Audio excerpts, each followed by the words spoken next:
نحمدہ نصلی علی رسولہ الکریم اما بعد فاعوذ باللہ من الشیطان الرجیم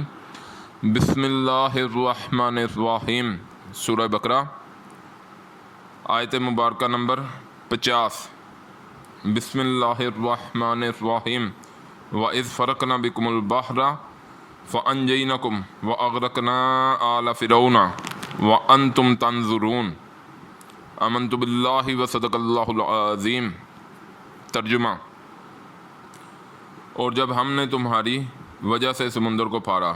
پھر ہم نے تمہیں نجات دی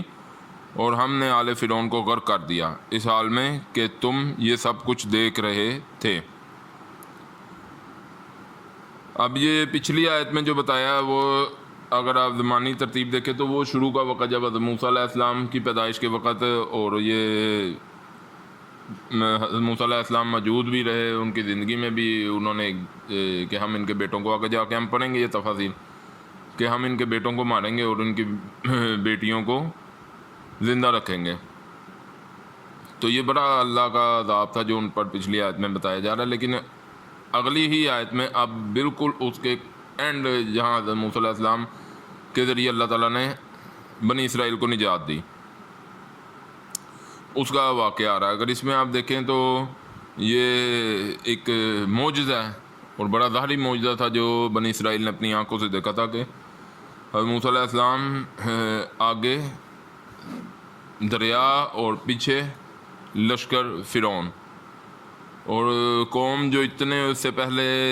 کون سے انہوں نے حضرت موسیٰ علیہ السلام کے ہاتھ سے معجزے نہیں دیکھے، تو لیکن اس کے بعد بھی جب یہاں آ کے پھنسے تو کہتے ہیں موسیٰ کہاں لاپس آیا میں، اس سے اچھے تو ہم فرعون کے پاس سے غلامی کر رہے تھے، زندہ تو تھے، یہاں پیچھے وہ لشکر ہم پہ حملہ کرے گا، اسے بچتے ہیں تو آگے پانی ہے۔ تو پھر بھی آپ کہ اتنا کچھ دیکھنے کے بعد اللہ کا رسول اور نبی ہے تو انسان جلد بازی میں جب صبر چھوڑتا ہے تو وہ یہاں تک کہ وقت کے نبی کو بھی نہیں پھر اللہ معاف کریں، اس کے ساتھ بھی اس طرح حضرت موسیٰ علیہ السلام کے ساتھ کیا انہوں نے، وہ تو پھر اللہ تعالیٰ نے ان کے ہاتھ پر معجزہ عطا کیا، انہوں نے لاٹھی ماری اور دریا میں سے رستہ نکلا، پھر وہ تو وہاں سے نکل گئے، اور جب فرعونی ان کے پیچھے گئے ہیں تو سمندر نے، دریا نے انہیں اپنے اندر سمیٹ لیا، وہ دوبارہ پانی بن گیا اور وہ سب کی قبر ہی اس کے اندر بن گئی۔ یہ بڑا مشہور واقعہ اور چونکہ قرآن میں الحمدللہ تمام مسلمان بھی جانتے ہیں، اور بنی اسرائیل کی تو تاریخ ہے، اس میں حضرت موسیٰ علیہ السلام کو جو اللہ نے ظاہری معجزے دیے اس میں بہت بڑا ایک یہ معجزہ تھا، اور ان کے عصا دستے موسیٰ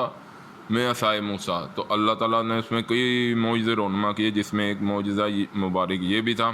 اللہ کی طرف سے کہ سمندر کے اندر سمندر کو پھاڑ کے بنی اسرائیل کے لیے رستہ نکال دیا۔ لیکن سمجھنے والی بات یہ ہے کہ اس کے بعد بھی اللہ پر ایمان لائے، اصل مرحلہ جو ہوتا ہے یہ ساری آیات اللہ کی آیات، ان آیات مطلب نشانیوں سے اللہ کو پہچان لو۔ اللہ تعالیٰ تمہیں اپنی نشانی، اپنی آیتیں کھول کر بیان کر رہا ہے کہ مجھے پہچان لو، یہ صحابہ امت نے غلطی کی، تم نہ کرو۔ ان سے پہلے بھی اگر آپ آگے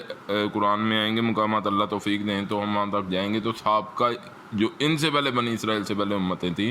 تو اللہ نے بتا دیا کہ جب وہ غلطی کرتے تھے ہم ان کی جاری کاٹ دیتے تھے،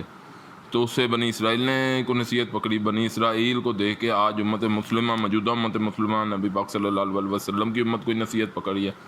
تو یہ دنیا جو ہے اس کے اندر انسان پھنس جاتا ہے، لگ جاتا ہے، تو اللہ جسے توفیق دیں وہ قرآن کو دیکھ کے پھر آنکھیں کھولتا ہے اور اپنا قبلہ درست کرتا ہے اور اپنے رب کی طرف اپنا رخ کرتا ہے۔ ان آیات کا جو بیسکلی مقصد ہی یہی ہوتا ہے اور کوشش بھی یہی ہے کہ ہمیں اللہ یاد آئیں اور ہم اللہ سے توبہ کر کے اللہ کی طرف لگ جائیں۔ یہ صاحب کا امت مسلمہ کہ اللہ نے اتنا ظاہری معجزہ، جب وہ ہر طرف سے گر گئے تو دریا کے اندر سے نکل گئے،